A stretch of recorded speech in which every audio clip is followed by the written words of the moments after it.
Yeah. Thanks, Steve and Bill. Rob Kelly, I'm here with my business partner.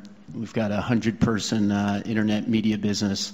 I'm wondering what would be the single most valuable piece of advice you'd give us to even attempt to create some of the value that you guys have done in both your very impressive companies. I think actually, maybe in both cases, correct me if I'm wrong, the excitement wasn't really seeing the economic value. Even when we wrote down at Microsoft in 1975, a computer on every desk and in every home, we didn't realize, and we'll have to be a big company. Every time I thought, oh God, can we double in size? Geez, can you manage that many people? Will that feel fun still? And so every doubling was like, okay, this is the last one. And so the economic thing wasn't at the forefront. The idea of being at the forefront and seeing new things and things we wanted to do, and being able to bring in different people who are fun to work with, eventually with a pretty broad set of skills, and figuring out how to get those people, those broad skills, to work well together has been one of the greatest challenges. I've made more of my mistakes in that area maybe than anywhere, but eventually getting some of those teams to work very well together. So it's, I think it's a lot about the people and the passion, and it's amazing that the business worked out the way that it did. Yeah. People say you have to have a lot of passion for what you're doing, and it's totally true. And the reason is because it's so hard that if you don't, any rational person would give up. It's really hard, and you have to do it over a sustained period of time. So if you don't love it, if you're not having fun doing it, and you don't really love it, you're going to give up. And that's what happens to most people, actually. If you really look at the ones that ended up being successful, unquote, in the eyes of society, and the ones that didn't, oftentimes it's the ones that are successful loved what they did so they could persevere when it got really tough.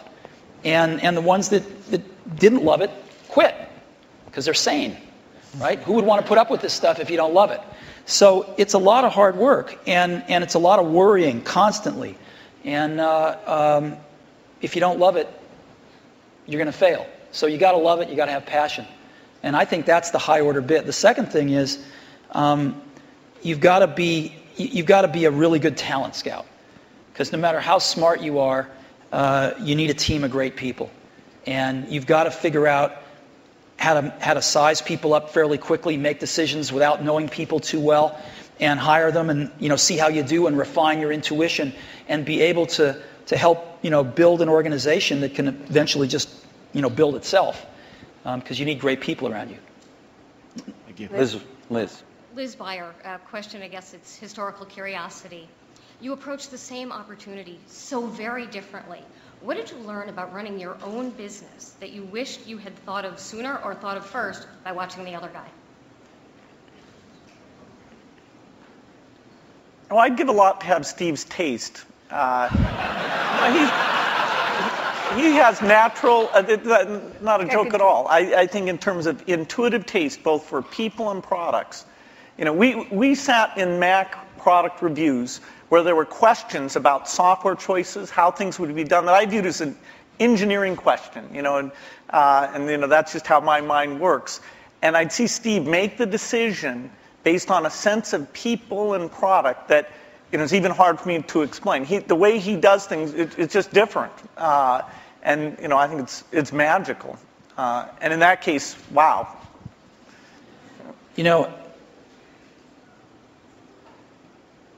Because Woz and I started the company based on doing the whole banana, we weren't so good at partnering with people. And actually the funny thing is, Microsoft's one of the few companies we were able to partner with that actually worked for both companies.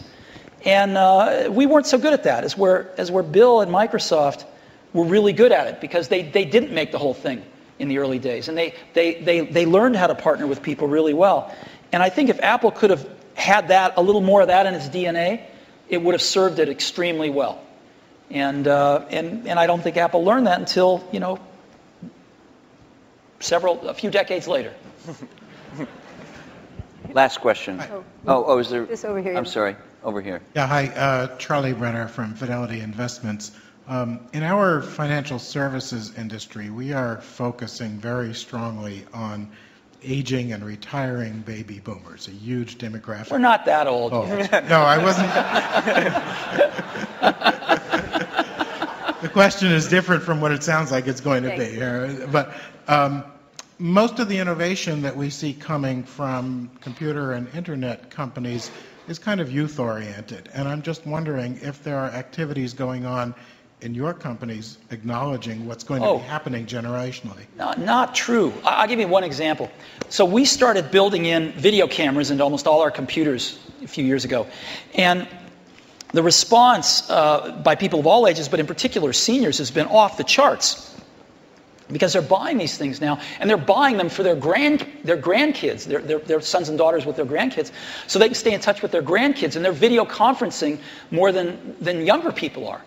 And it's incredible what this has done. So that's just one simple example, but there's like dozens of them that have clicked with seniors that are living independently that want to stay in touch with extended families and do other things like that.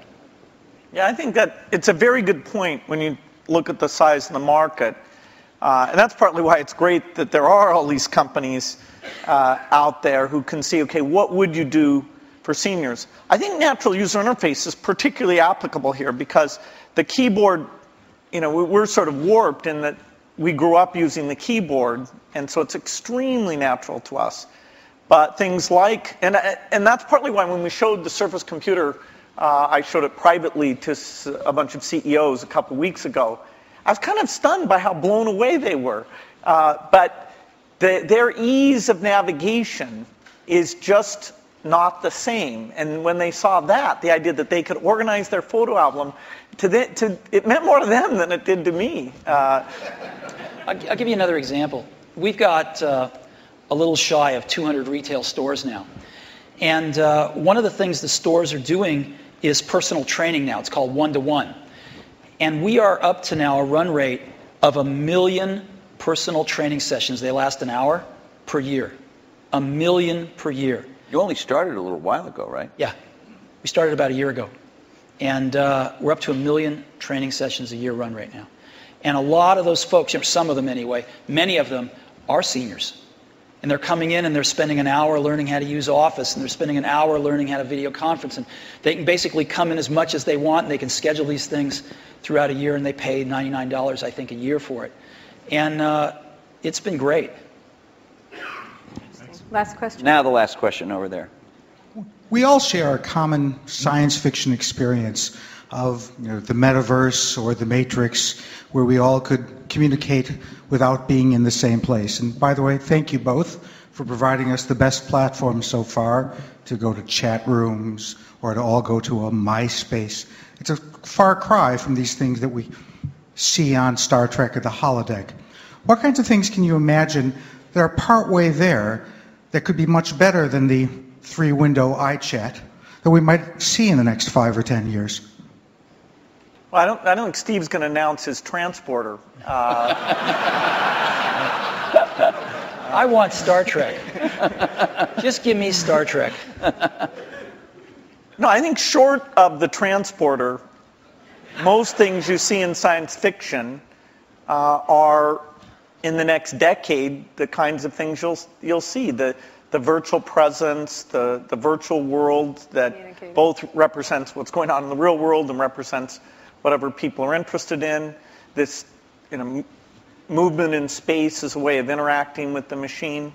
I think the deep investments that have been made at the research level will pay off with these things in the next 10 years. Steve? I don't know. And that's what makes it exciting to go into work every day. Because there's, as we talked about earlier, this is an extraordinarily exciting time in the industry. And lots of new stuff happening. So, I can't even begin to think of what it's going to be like 10 years from now. Great. Thank you so much. No, thank you so much. Great. Thank you so much. Great. Just great. Really good. Just great. Thank you for All right. coming. Thanks a Really. lot.